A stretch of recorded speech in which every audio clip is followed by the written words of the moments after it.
welcome to Video Game Hangover. I'm Randy Dickinson, and I'm in Harrisburg, Pennsylvania. It's me, DJ Ross, in Mountain View, California. It's a me. It's a me. Each week on Video Game Hangover, we talk about the games that have been keeping us up at night. This week, we're playing the Turing Test. We're checking out the demo for Persona 5 Scramble, the Phantom Menace. Nope. Wait a minute. Scratch that. The Phantom Strikers. Play that game. Yep. And we're still lost somewhere on Kentucky Route Zero.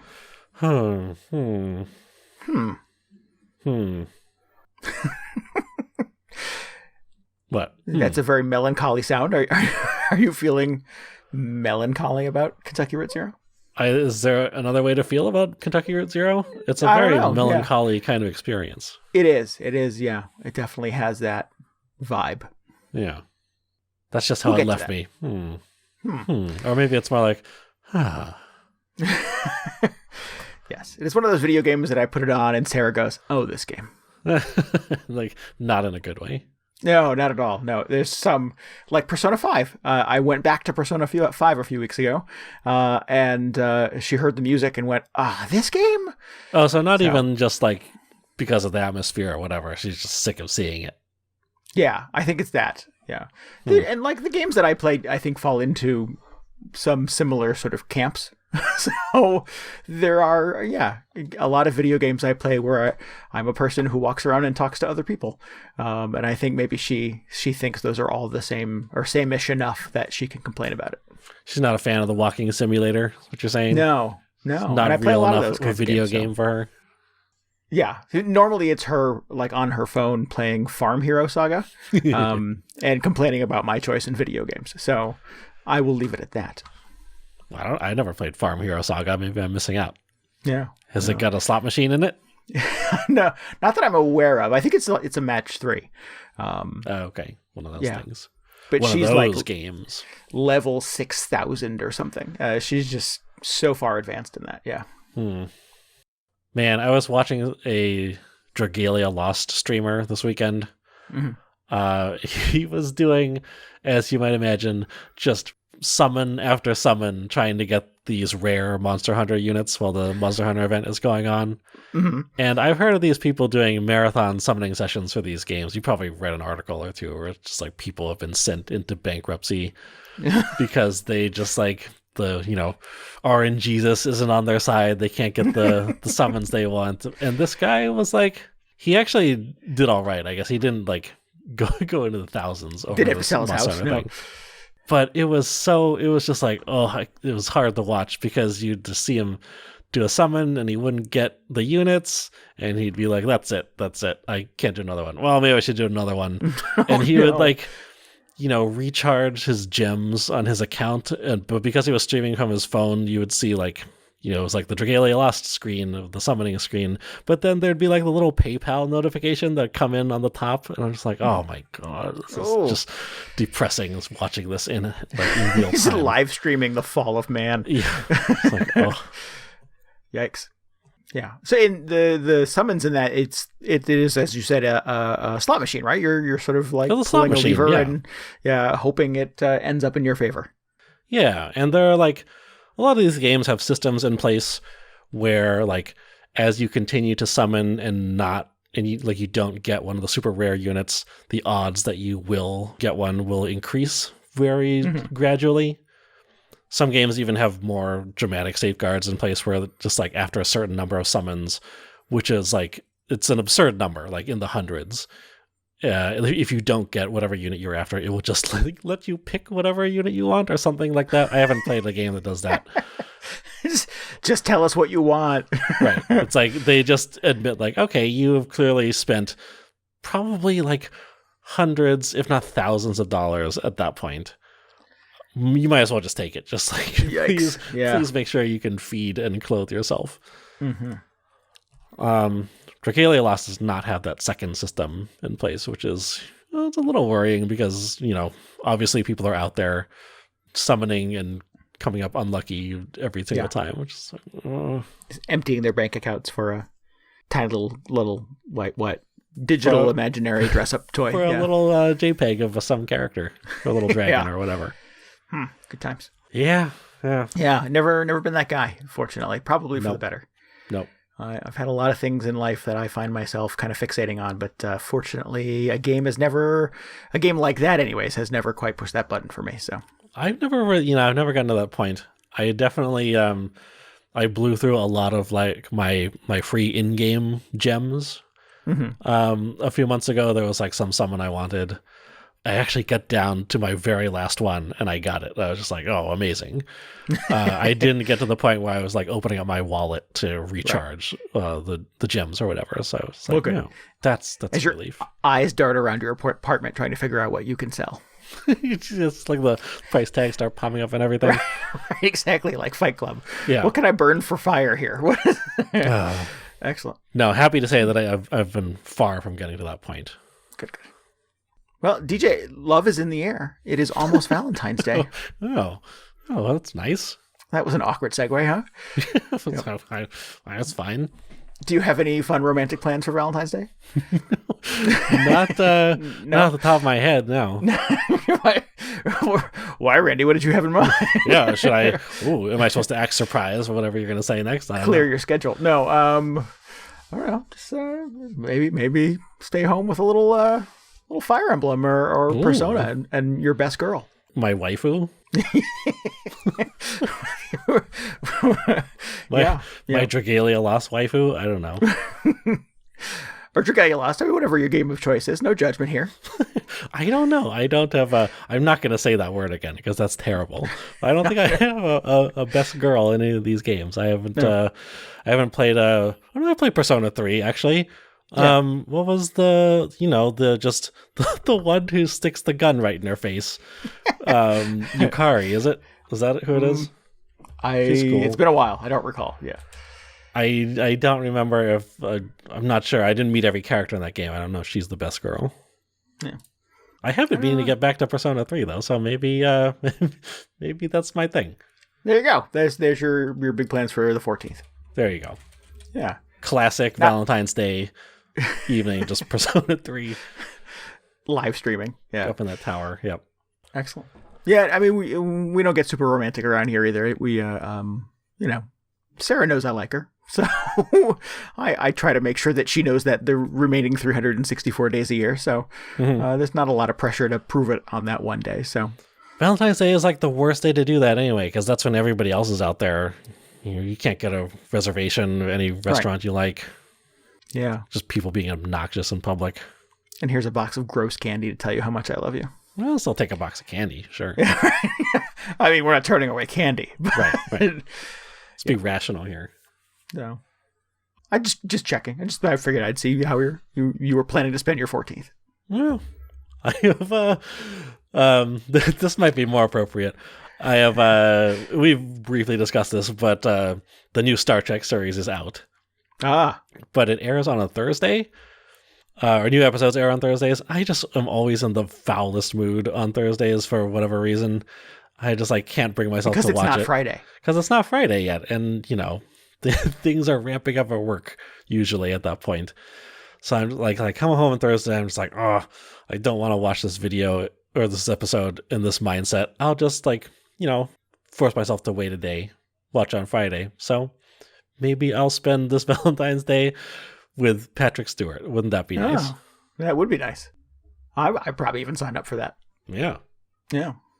I'm just grasping at straws here. I might spend it with some video games. Yeah. Well, I mean, that'll probably be involved too. It's inevitably where things end up, yeah. Patrick Stewart, huge Persona fan. Everybody knows. I've heard that about him, yes. So what is this, he says, knowing full well what the answer is, what is this Persona 5 Scramble you speak of? Oh, yeah. So Persona 5 Scramble is that Persona 5S thing, which did not turn out to be Persona 5 on the Switch. I mean, it kind of is, but it's not the Persona 5 on the Switch that people wanted. Mm-hmm.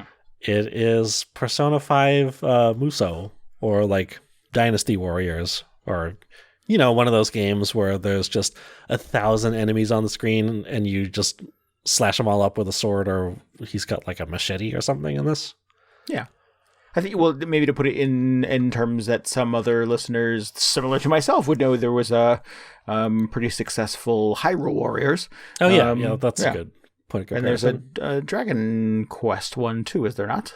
Yeah, Dragon Quest Heroes or something. Heroes, there you go. Yeah. This is a pretty popular genre. I mean, it must be because they keep making a bunch of them.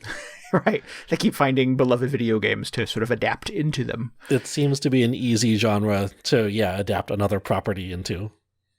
Curious choice, because it's not really like... I don't know if I've ever played a proper Dynasty Warriors game. I played the Zelda one, played the Dragon Quest one.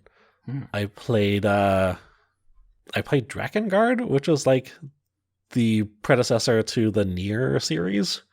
It is a similar structure?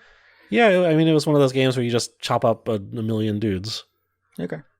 Lots wasn't of especially tiny little good enemies, and you just swing a giant sword and wipe them all out. Yeah. I mean, on some level, all these games feel like just like quintessential video games to me, because you're just wailing on buttons. Enemy bodies are going flying. You're pulling off amazing looking special moves. It's very gratifying, but in my experience, the gameplay has not been like especially deep. Mm-hmm. So you really have to just be into like sending waves of dudes flying with your sword or whatever you're got going on. I remember being hooked on the Zelda one, the Hyrule Warriors, for a brief period when it came out. I was like, is that a Wii U game? That was a Wii U game, I believe. Yeah. And that was the first experience I had ever had with a game like that. I've certainly not played a Dynasty Warriors or Drakengard, I think you said. But yeah, I was hooked on it for a little while, and then I got a few days away from it, and I was like, what was that game again? It just sort of disappeared from my brain. Mm-hmm. So it's light. And you said, it's very video gamey. It's sort of run here, slice, run here, slice. And inevitably in the Hyrule game, it was sort of like, there's somebody at the gates on the west side, so you run over to the west side. Oh yeah, there's always somebody all the way across the map, and you have to get over there immediately. Yeah, and more guys stream through, and you're never quite sure what you're doing or if you're winning, because there's always so much going on and people yelling at you. But it just feels productive. It feels gratifying to just wave after wave after wave, just wipe them all out. Yeah. And that game was fun because inevitably each sort of level you achieved unlocked some other secondary character or a different version of Link or Zelda from all of your favorite Zelda games. So they kept that drip feed going of like, ooh, new character. Yeah. Yeah. On some level, I think it's fun because it's an opportunity to play as these other characters in this like action genre of game, which I think is very exciting. Yeah. Like, I like Dragon Quest. I like traditional Dragon Quest games. Right. But they're not like exciting, you know what I mean? Because they're all just turn-based. Right. But, you drop one of those Dragon Quest characters into a game where you're just, swiping your sword furiously and casting all these spells in real time and stuff is blowing up all around you. Like, that's exciting. That's great. Give me some of that. Yeah, that is the thing I kind of find interesting about the Persona version of this and the Dragon Quest version of it, is that it takes the RPG out of it. Yeah. And both of those obviously are very sort of devout and fairly traditional RPGs. Yeah. And to their credit, or turn-based RPGs. Yes. The Dragon Quest one and also this Persona one bring, like, they maintain a little of that RPG genre in there. So like in both of these games, you can hit a button and bring up like a spell or ability menu, and time freezes, and you can cast spells on big groups of enemies, which is fun because they're like the big thematic Dragon Quest or Persona spells. You're like, oh yeah, I remember that, the lightning bolts or whatever the spells are called in Persona. Mm-hmm. So that's kind of fun. It's just a way of differentiating each one of these kind of Dynasty Warriors spin-offs. Right. And getting a little bit of fan service in there for people who are like, oh, I remember that spell. Yeah. So I thought I would check out this demo because I just wanted to see what was up. I thought it was kind of notable that there's a demo because this game is not, I think it's still not been announced for the US. That's my understanding of it as well. Yeah, it's Japan only right now. They announced Crimson, the expanded Persona 5, but not this one. I assume it'll come out eventually. It seems likely. Yeah, but I just thought it was a weird opportunity. I just wanted to check it out. I still have not even played Persona 5, so I was just like, I don't know how much I'll really appreciate this, but I'll... Fairly contextless then. Right. Plus, the demo's all in Japanese. I did not get a whole lot of, I don't know. I guess in some sense I kept myself completely unspoiled because I had no idea what anybody was talking about most of the time. Ah, perfect. So as you might expect, it is very much a Muso game with Persona characters. For this demo, you played primarily as Joker. I'm pretty sure it's just Joker the entire time. A couple other characters will join you along the way, but I was just playing as Joker mainly. And if you've ever played one of these other games, you pretty much know what to expect. You just mash a lot on the Y button, and occasionally you alternate some X button in there to vary up your combos. But that's really your main tool for dealing with these waves of enemies. Go for the light, heavy. That's my go-to. Yeah. One thing that kind of surprised me when I was playing the Zelda one is that it's not quite as mindless as I always kind of assumed these games were. If you do YYX, sometimes it does a very different kind of area of effect attack compared to if you have done YYYX. So there's some advantage in really being conscious about what order you're pushing the buttons in. So I thought that was a little surprising and kind of heartening. A little technical element to it makes it feel like you're learning. Yeah. So the same is true with this. You got a variety of attacks. You've also got this thing, halfway through the battle, characters were shouting stuff in Japanese at me, and I was just I don't know what you're saying. But I realized, in the corner, there was this little prompt telling me to push, I think it was X and A to do this big, Showtime attack. So I did that, and immediately it goes into, a cutscene, essentially, of Joker doing this, big, kind of all-out finishing move. He blows up all the enemies. And then the battle ended. And suddenly it just turns into Persona 5 cutscenes. And I still didn't really know what was going on. It showed what looked like some kind of a police or government briefing. Mm-hmm. So that was very confusing. But then it just switched to walking around Tokyo, I assume, because that's where this takes place, right? Right. Walking around as Joker in kind of his day clothes. Casual clothes. Then he goes to some bar and meets up with the rest of his gang, and they just kind of chat Persona style for a while. It sounds like Persona 5. Yep. Yeah, I think you're right there. Yeah. Yeah. Yep. And so there was a lot of that. I still don't really know what's going on. I think this takes place during their summer vacation or something, because you still got the whole calendar system. I think it was taking place in the middle of July. I'm not sure when the Japanese school year ends, but I assume they're off at some point. Yeah. And also, I don't know what happened at the end of Persona 5, but the more I hear about this game, the more I see people talking about how this is actually kind of a sequel to Persona 5 in a sense. Oh, interesting. So, I mean, I assume Persona 5 ends around the same time the school year ends. Isn't that how all those games work? I don't know. I've never seen the end of a Persona game before, I got to tell you. So they may just go on forever. Who knows? Yeah, in my mind they do. Yeah, but it's interesting to hear that it's a direct sequel or indirect sequel, I guess. But I don't know. I've never, I still have not gotten anywhere near the end of Persona 5 or any of the other previous Persona games I've played. So, I wonder if playing this would actually spoil something for me, or at least tell me what happens at the end. It might, yeah. Maybe they'll give you a little recap at the start, so you'll be like, oh, that takes care of that. Just to catch you up. Yeah. So it's got kind of this summer vacation thing going on, and then they kind of break off and go do other stuff, and you end up talking to one of the other phantom thieves, and he takes you on a little mission. You meet one of the exclusive characters of this game. Mm-hmm. And then you're just back to more of the Dynasty Warrior style combat. But I was surprised because it was substantial. But here I was expecting it to just be kind of like the Zelda game where it's, just slashing guys up forever. There's maybe a little bit of cutscene or whatever that is just enough justification to get you to the next map where you slash a bunch of dudes. Right. But this one, I play a little bit of Persona 3. It felt kind of like it was a Persona game in between the Dynasty Warrior sections, which was interesting. Wow, the Hyrule Warriors did not feel like that.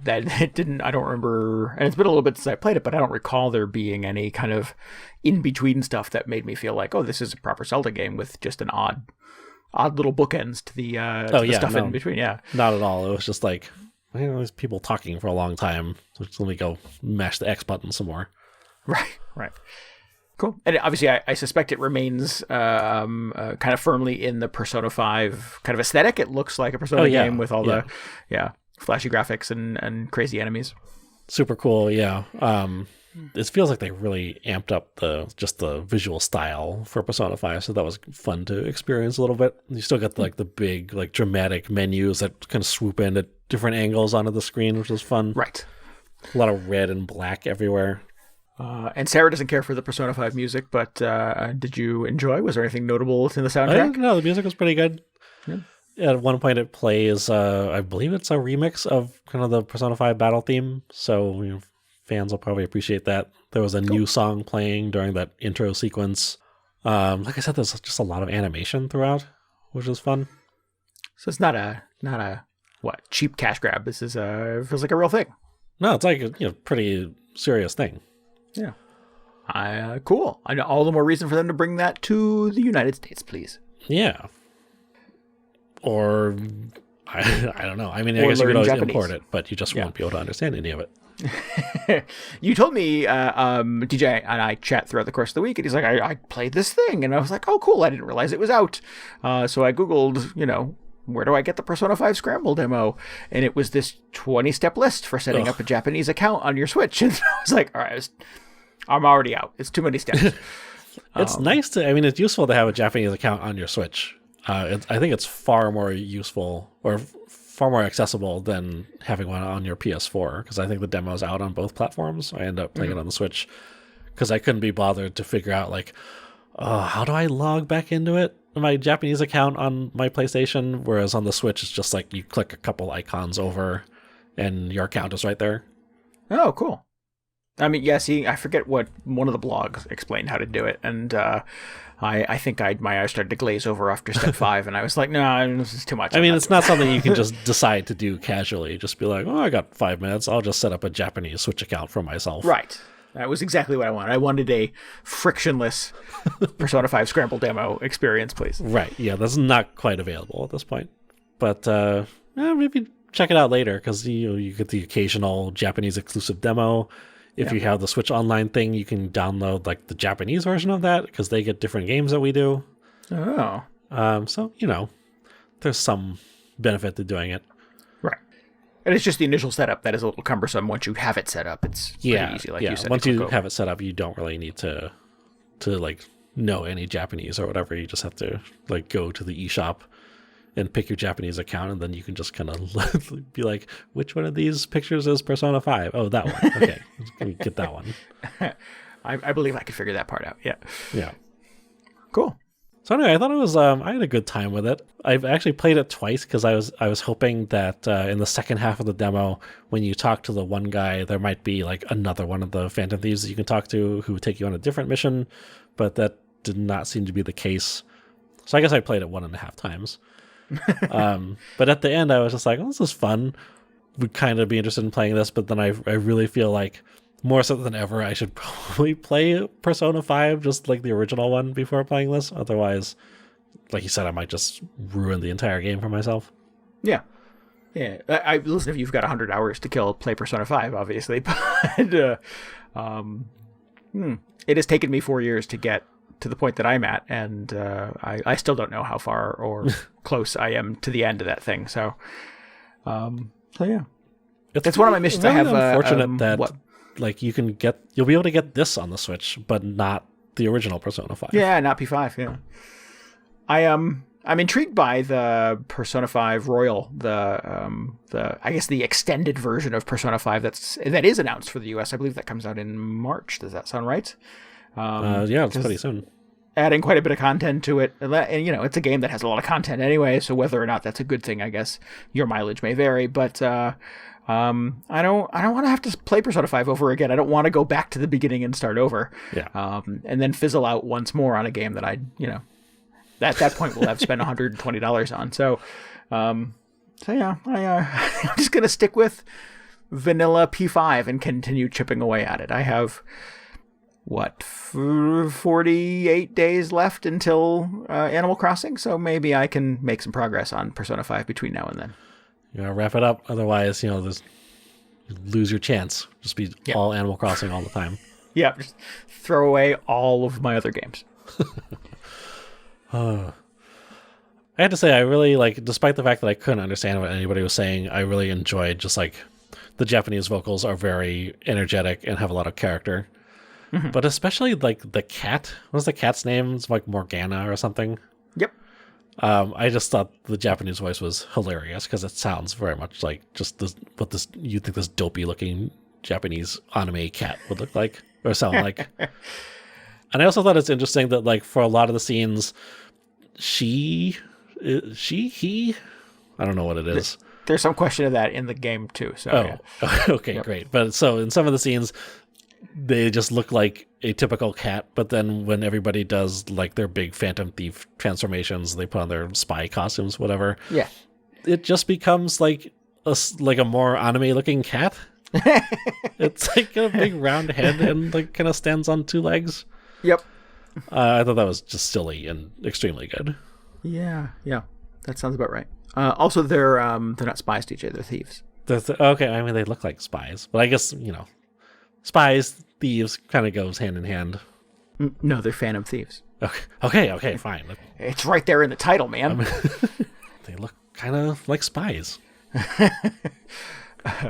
I had apparently there was DLC at some point for Persona 5 where you could get Christmas costumes for all of your Persona characters. Mm-hmm. So when they go into one of the big mazes, they, like you said, they put on their thief gear or their spy gear. Yeah. And I had it set so that they were in Christmas costumes, which are just bright red and foofy and ridiculous. And of course the girls are all super slutty and revealing. Right.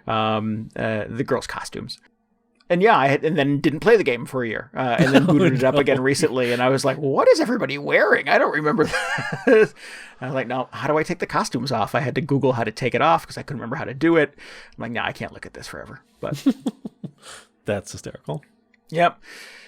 Welcome back to Persona 5. Yeah, I was like, by the way, it was Christmas the last time you played this. It was not even the recent Christmas. It was another Christmas way back. Yeah. Yep. Everybody's still wearing their New Year's 2019 glasses or whatever. Yeah. Well, cool. Yeah. Persona is the gift that keeps on giving. I continue to find it, a super intriguing universe. I'm always sort of excited at the sort of level of fandom that these games seem to inspire, and I get it. I totally get it. I've enjoyed my time with every Persona game I've played. I just can't see my way to the end of them, unfortunately. They're so long. They're just crazy long, yeah.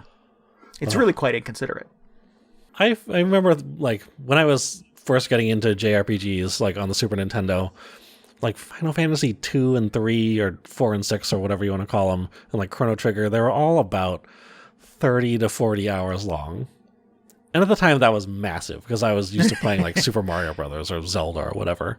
Right. But it was I could reliably get through one of those in 3 to 4 weeks, just playing after school or whatever. And I that just cemented in my head, okay, a good RPG, 30, 40 hours. That's nice. Why are they all 80 to 100 hours now? I don't have more time than I did when I was in middle school. Yep.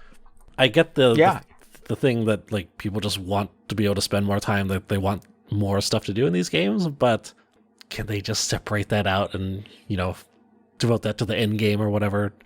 There's something to be said about just a nice, concise, 30 to 40 hour storyline that you can get through in a manageable amount of time. Yeah.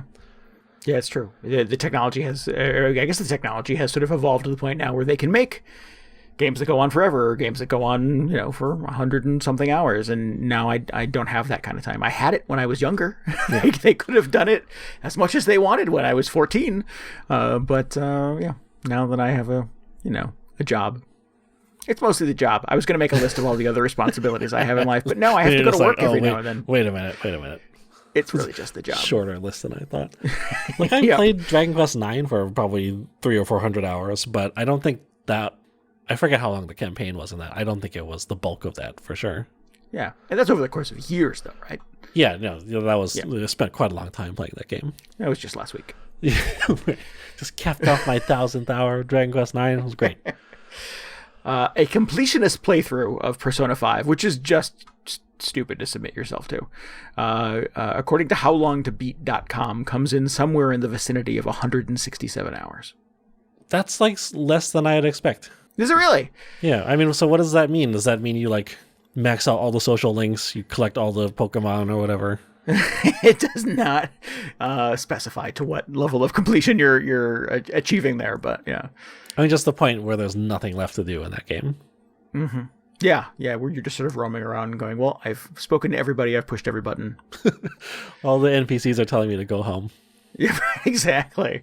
It's the end of Ferris Bueller. Go home. What are you doing? Yeah. The movie's over. Yeah. Okay, sorry, I didn't mean to go completely cranky old man on That's fine. how long games are these days. I was there with you. You kids and your rock and roll movies. And your hippity hop. I like in the back of my head, I'm just like, I never finished playing Dragon Quest XI. I barely started playing that game. Yeah. I just like can't mentally get over the hurdle of just like committing myself to 90 more hours of that game at this point. Just practice saying this with me, DJ. There is no Dragon Quest XI. There is no Dragon Quest XI. It's supposed to be really good. How could I not you possibly play it if it doesn't exist? There is no Dragon Quest XI. There's no Dragon Quest X. I know that for sure. that is verifiably true. Unless you live in a different country. Right. Yep. So I'm in this weird in-between place. I've talked about it on the show a bit in the past. I won't go into it. And that I have the kind of the Animal Crossing thing coming up, and I don't want to commit myself to any big adventures in the short term. Plus, it seems like there's not like a ton of games coming out right now that I'm just dying to play. So I've been, been kind of futtering my way through Kentucky Route Zero, and we're going to talk a little bit about that later. Yep.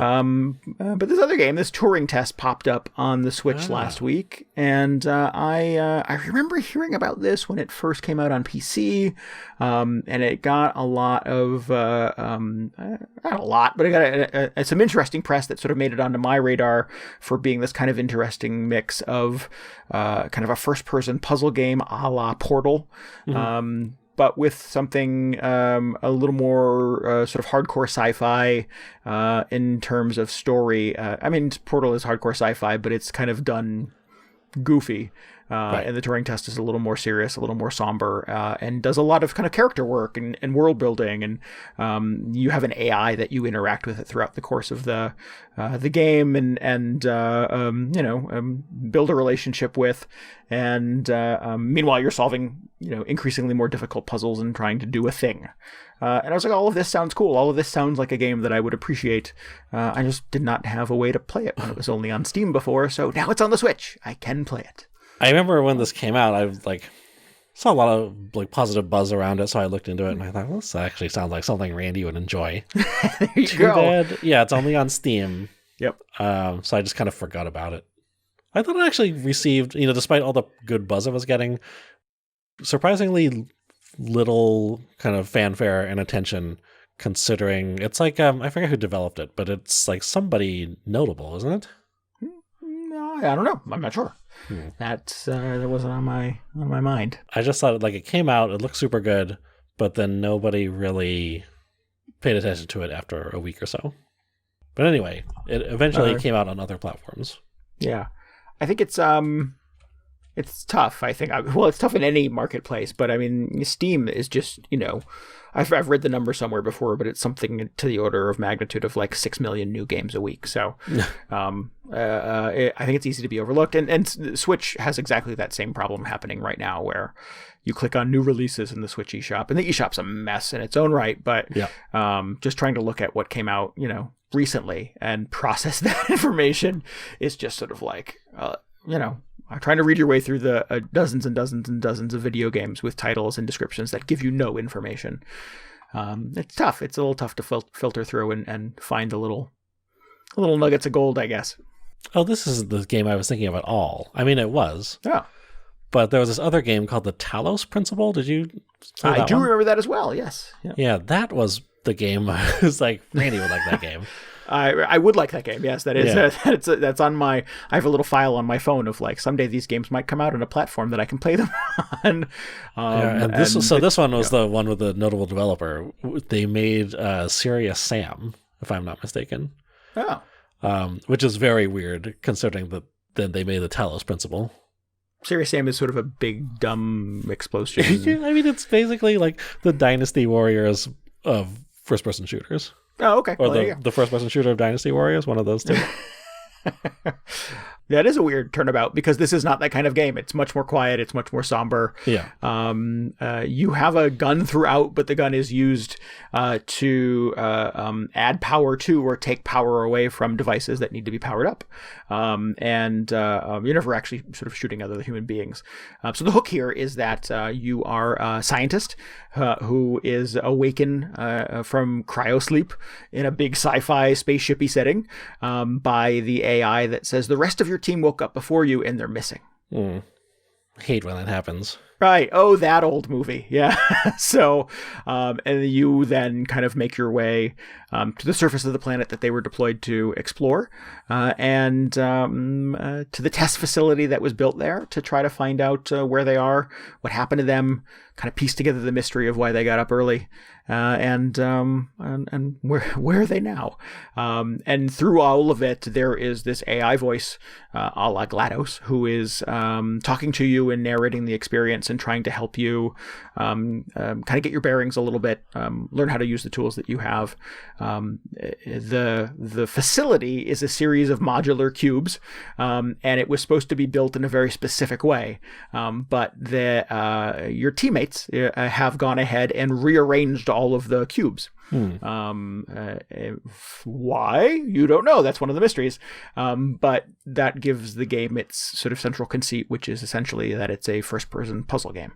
And you are using this little power manipulation device to power up doors, to power up magnets, to move essentially sort of, electricity, to move power between different things that need to be powered up to allow you to proceed through the strange maze that your coworkers have built for you. So yeah, it does have that. It does push that portal button for me, where you walk into a room, you see the exit, and you see all of the tools that you have at your disposal for being able to achieve that. For me, it always sort of starts with identifying the exit door, where the objective is. I know I have to get to that point, and kind of reverse engineering the steps back to the point where you walk into the room.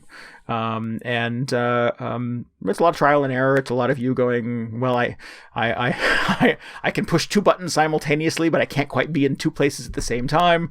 How do I, achieve all of these objectives simultaneously to be able to get me through the open door and on to the next puzzle? So it's super satisfying. It's a lot of just trying stuff and trying to break it and trying to exploit the tools and the physics that you have available to being able to get there. Yeah, it's cool. It's satisfying. It never seems to get to, and I haven't finished the game yet, so maybe it does, but it doesn't ever seem to get to the point where, man, some of the puzzles in Portal just felt just so satisfying to achieve. And it really felt like you were working for them, and none of these feel quite like that. They don't feel like they quite go up to the limit of really just trying to think in a different way, trying to wrap your brain around what were these crazy people thinking who built this thing, and how do I unpack it? How do I unload it to be able to succeed at this puzzle? But they're still challenging enough. Sounds challenging enough. Yeah, you're certainly not strolling through it. But again, I don't know what a stroke of genius Portal 2 is. I think I'm reminded by this. They really threaded the needle there. Yeah. I'm always worried when it comes to one of these, like especially when it's a big 3D puzzle game like this. Yeah. That it's going to end on the other side of the spectrum, where it's just like you run into that puzzle that is just too difficult to solve, and just like, oh well, now I'm stuck in this game forever. Like that's why I was real hesitant to start playing The Witness. Whenever that came out, because I was just like, this sounds like at some point it is just going to become incomprehensible for me, and I'll be frustrated with this thing for the rest of my life. Yeah, The Witness went kind of above and beyond, which is kind of like what I would expect from that developer. Yeah. But yeah, everything in The Witness was layers. It was sort of you learn a little puzzle, and whatever the hook of that solving that puzzle is, you apply it in a bigger way to sort of an incrementally more difficult puzzle. But sometimes those would just blow up to a magnitude that was just impossible to wrap my brain around. And I'm like, I am not smart enough to play your game, Jonathan Blow. So a lot of The Witness was me going to Google, going, how do I get past this door? Yeah.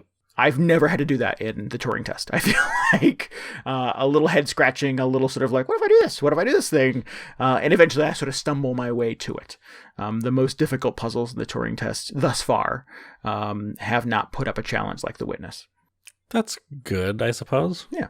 Yeah, that's fine. It's eminently more playable than The Witness was. The Witness just felt like a struggle to get through. Yeah.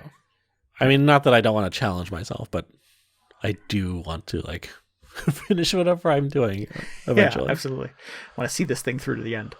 So are you like, why is it called the Turing Test? Are you like a robot secretly? Well, your last name in the game is Turing. I think her name is Sarah that's Turing. a cop-out.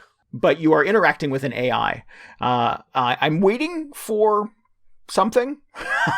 something that might happen. I don't know if the AI is a good guy, he's a bad guy, is he lying to me? I keep waiting for like and this is not a spoiler because I've not finished the game, so but I'm just trying to figure out, well, what's the Turing test? Because the Turing test, for those who don't know, was developed, I think, in the 50s by Alan Turing to sort of establish the validity of an AI. If a human could carry on a conversation with an AI without realizing it's a computer program, then it would pass the Turing test. Right. Yeah. Nice job. Yeah. Thank you. And the AI in this game obviously is super advanced because it's running a space station, and it's managing your mission into deep space. And it is really the only voice that you have to rely on for information. So yeah, I'm wondering where it's going. I'm like, I hope there's a hook here. I don't know. I kind of want it to be. I hope it sticks the landing, because I like what it's doing thus far in terms of giving you little nuggets of kind of character bio, and as you work your way through the facility, finding people's kind of offices and their research stations and kind of piecing together their stories. And it does a lot of really interesting work in getting you to kind of know the personalities and characters that were on the ship with you without actually putting them in the game, because they're missing. Yeah, I appreciate how kind of deliberate their storytelling is and character building is. It didn't have to go that way. I guess, if you really just wanted to make a puzzle game, like they just put the gun in your hand and turn you loose. So kudos to the developers for just adding another layer of compelling storytelling to this thing. Yeah, I mean, that's a fun little spin on it. Hopefully it goes somewhere. Yeah, that's my hope. And they say, I've read it's only maybe around 7 hours long. I've probably put a good 5 into it, so I'm probably in the home stretch. I will let everybody know next week whether or not they stick the landing, but I've had a good time with it. And again, I think sort of listening to this description, I suspect my listeners probably know if this would be your thing or not, but it's a pretty satisfying kind of sci-fi game and puzzle game kind of mixed into one. If you really like Portal, or what was the other one that was sort of the level designer from Portal did that was kind of similar in a lot of ways. Quantum Conundrum. Yeah. That's a really cool game, too. That game failed to hook me for whatever reason. Oh, really? Yeah. I had a lot of fun with that. I just I don't know. Something about the mechanics were kind of strange. It had John Delancey in it, which was super exciting, but even that wasn't enough to be like, maybe there just wasn't enough of him in it. He played Q from Star Trek, in case you don't know who that is. But I was just like, I want to why can't the game just be him talking for 5 hours and I'll give you $20 for it or whatever? You just had different expectations. Yeah, I think with that game, for me, it just felt a little unpolished. I think that if you're going to make a game like Portal, you have to make sure that those physics things work perfectly every time you do it. The mechanics were very unintuitive. At least that's what I found. Yeah. Yeah. Not I don't know if it's the fault of the developer, because they had a lot of creative ideas. It just wasn't the easiest thing to grasp how to use. It definitely was much less intuitive than just like the red and blue portals, or the blue and orange portals, or whatever it was. That's, again, one of those things that is kind of secretly brilliant about Portal, is how on the surface it seems so easy. Yeah. So yeah, the Turing Test would recommend, I guess, thus far. We'll see. We'll see if they drive it home in the last couple of hours, but worth the wait. Again, I'm looking at the release date. It says 2016 on PC, so it has been cooking for a little while and making its way to the Switch. So definitely worth checking out, I think. It says here that the Talos Principle came out on Switch in December. How did I not know that? Probably buried under that, the deluge of games on the eShop. Right, exactly. I answered the question already of how do I not know that? Because you can't find anything in the eShop. Yeah. Well, cool. I will have to put that on my list. I want to play that game. Nice. Yeah. I think I have the Turing Test probably on Steam. I should get around to playing it. Give it a shot. You'd have a good time with it. Yeah, right after Dragon Quest 11. Yes, you got it. No, there is no Dragon Quest. Well, right, yeah. Right after Persona 5 and you almost got me to agree with you, DJ. So, I guess sort of to wrap this thing up, we were going to talk a little about Kentucky Route Zero. I've played a little bit more of it. I'm further along than you are. You mentioned to me offline that you actually replayed the beginning of it. Yeah, it's like I didn't really play more of it. You just played it. I played the same amount of it that I already played. I came away from Act 1. So last week, I had only played through the end of Act 1.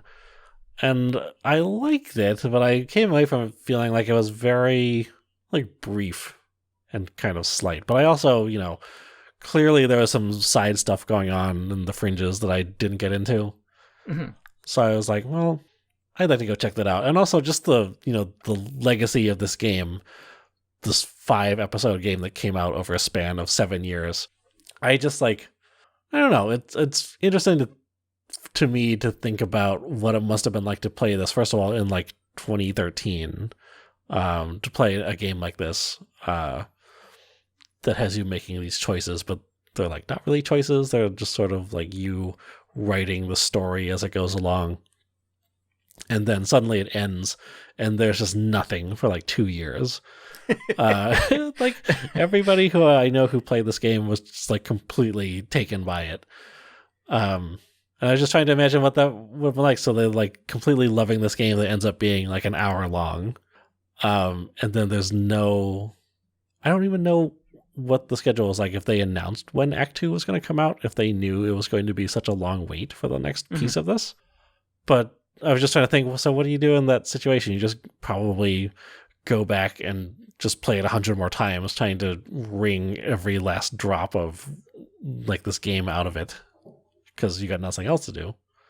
So by what kind of altering your path, altering your choices, just trying to see if those lead you in different ways. Yeah, so I thought I'll at least go back and check out all the stuff that I missed the first time, but maybe I'll choose the other choices that I missed as well.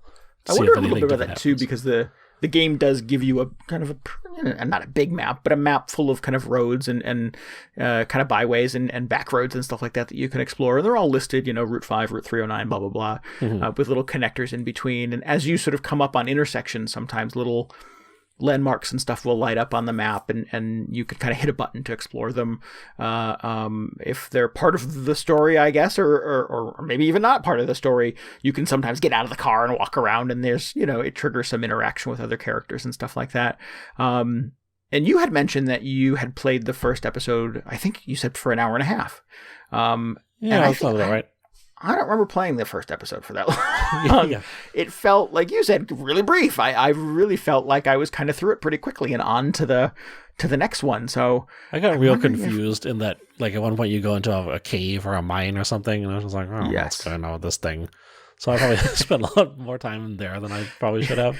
Got lost in the mine, yeah. Yeah. So yeah, I definitely feel like maybe there are corners of this that I'm not getting, and I'm wondering if I'm missing out on something. I'm generally not the type of person to kind of replay games, so it seems unlikely that I would go back and check down every corner and every side street for a new thing. But I just, in terms of time spent, I wonder if somewhere in that extra half an hour of experience that you had, I'm missing something kind of fun and interesting. Well, did you do you feel like you explored a lot of the side roads and stuff in the first act? A little bit. I think once I realized that you could do that, I started doing a little bit more of it. Okay. Yeah. But you didn't like exhaustively go down every single highway or whatever. No. I did not do that. I tried to do that the second time I played through it. And yeah, I did run into a lot more stuff, which was cool. And again, it was kind of funny because each new thing I discovered, it would also just open up into another conversation with multiple like kind of branches, and I'd be like, oh, now I got to do this again and see what all these things do. Careful what you wish for. Yeah, but there are also a few cases where I would this actually happened by accident. Is I went back to the very first place you go to is like a gas station. And then you leave and you get on the highway, and then I was like trying to go down one road, and I accidentally went back to the gas station, and there was this whole other scene that opened up that I just completely missed the first time. I was like, oh, I had no idea this was going on. Oh, interesting. I think I'm on episode 4. 4 out of 5. Is that the right count? Yeah, I think that's There's 5 episodes. I think I'm in episode 4 now, and I have just recently gone back to the gas station again, and there's more stuff there. And I was like, hey, what's all this? Was this here before? I have no idea, because it wasn't a scheduled stop. It wasn't something I was supposed to go to. I just sort of happened to be passing by it all the way to another place, and the icon lit up, and it looks like the outline of a gas station with kind of a horse's head on the side of it. And I was, let's pop in here again. And yeah, there was more stuff. Again, I feel like it's one of those things that's kind of pushing on that collect everything, see everything, got to catch them all kind of mentality. Or I'm like, oh, geez, maybe I'm better off exploring, or am I supposed to stick to the map? I don't know. I don't know what the right way to consume Kentucky Route Zero is. I don't know. I read a few people's impressions who had played, they hadn't played it up until the Switch release, or the console release, I guess. So all 5 episodes are available. And they just went through it in a weekend. And they just weren't into it for whatever reason. And I wonder if that is just because it lends itself more to having more time, just spending more time in between consuming chapters of it. So you can I don't know, go back and revisit stuff or reflect on everything that happened. Because that's kind of just what people had to do naturally if they were playing this as it was originally coming out. Right. You didn't get a choice. You had to consume it that way. Yeah. So I think I'm glad that I've been able to pause and think about it a little bit before moving on to Act 2, which I will probably do soon. Not 2 years from now, but next weekend maybe. I also played the first interlude, which I don't remember the title of, but I thought that was very unusual. Yep. I don't remember the title either, but yes, I remember. All of the interludes I think are pretty unusual. Yeah, I wasn't totally clear on how it connected back with the rest of the game, but it was very much the same kind of tone as Act 1. Just the is that weird the one kind in the of bar? surreal. They're in a gallery. Oh, okay. All right.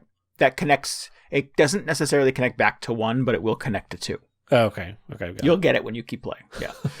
I thought that one was sly. I really like that one, actually. There's one later that's, and again, no spoilers, that's in a bar that I felt was a little less, a little less well done. And I'm like, what is this? What is going on here now? No, I liked it because it felt like it was kind of, like I said, the same kind of tone and mood as Act 1, where I'm not really sure what exactly is going on. It all kind of makes sense on some level, but it's also just very weird and magical at the same time. Yeah. You just assume that everything will come together later on. That is my hope as I'm in Act 4. So I'm further ahead in the experience than you, and I can say that, yes, everything feels very kind of poetic and beautiful. There has been one scene that I will not describe here in the show that I just thought was gorgeous, and I took 100 screenshots of, and I showed Sarah, look how cool this is. So there's something coming that hopefully you like as much as I did. But yeah, a lot of it is sort of I don't know what's going on. I don't know why people talk like this.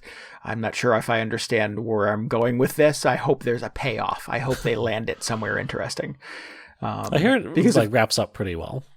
Well, good. I'm yeah, I mean, the success or failure of games like the Turing Test, of games like Kentucky Route Zero, and probably 40 others that I could rattle off if I wanted to.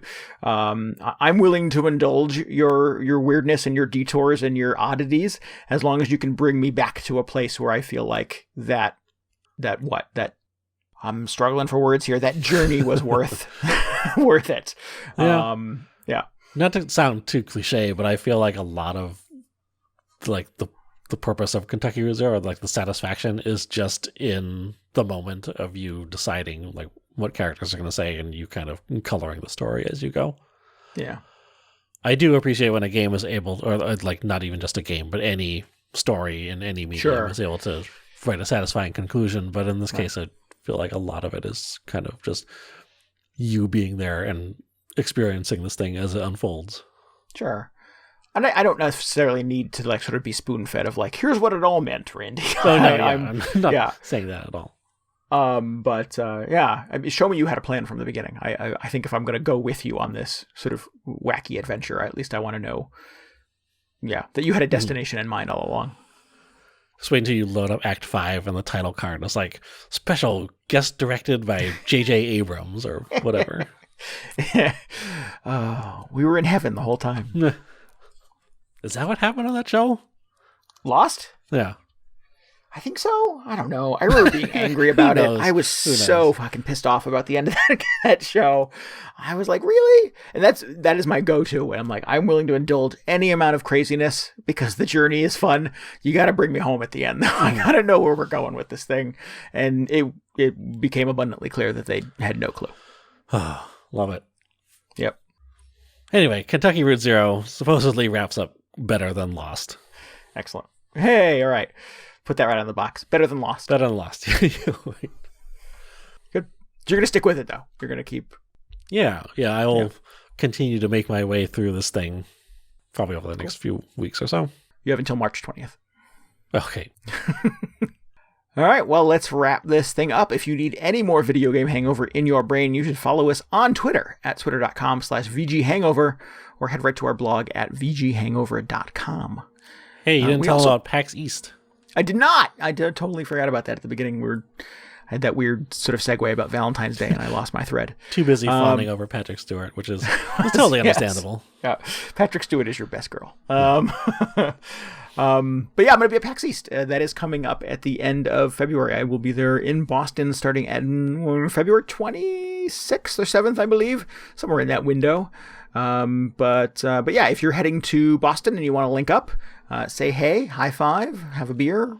I have stickers. I have pins I could give you. Definitely track me down on the Twitter, and we'll find each other in Boston. I would love to meet you. Nice. Yeah. What else? We should talk about our Discord, right? We have a Discord. It's fun. You should get in Discord going on. What's going on in the Discord? More Animal Crossing? Great. Inevitably, yes. Yep. What else? Other things. It's been a crazy week. I haven't been able to poke my head in there in a while, but I should go and cause some trouble. Who knows? Just shit post the Discord all night, DJ. But yeah, find us on Discord. It's a good time. Yeah. That's good. It's fun. Yeah. We'll be back next week. Until then, this is Randy Dickinson. This is DJ Ross. Thanks for listening to Video Game Hangover. Almost forgot what podcast this was. Goodbye. Good night.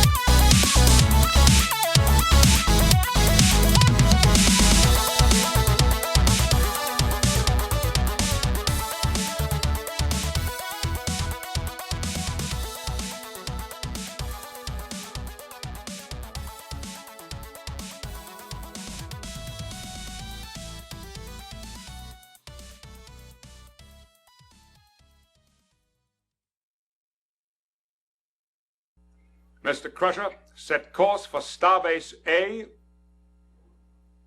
You're adorable. B, you're so beautiful. C, you're a cutie full of charm. D, you're a darling. And E, you're exciting. And F, you're a feather in my arms. G, you look good to me. H, you're so heavenly. I, you're the one I idolize. J, we're like Jack and Jill. K, you're so kissable. L is the love light in your eyes. M, N, O, P, I could go on all day.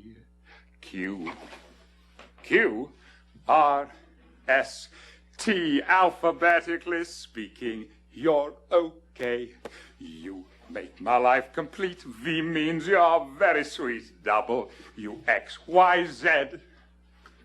It's fun to wander through the alphabet with you, to tell you what you mean to engage.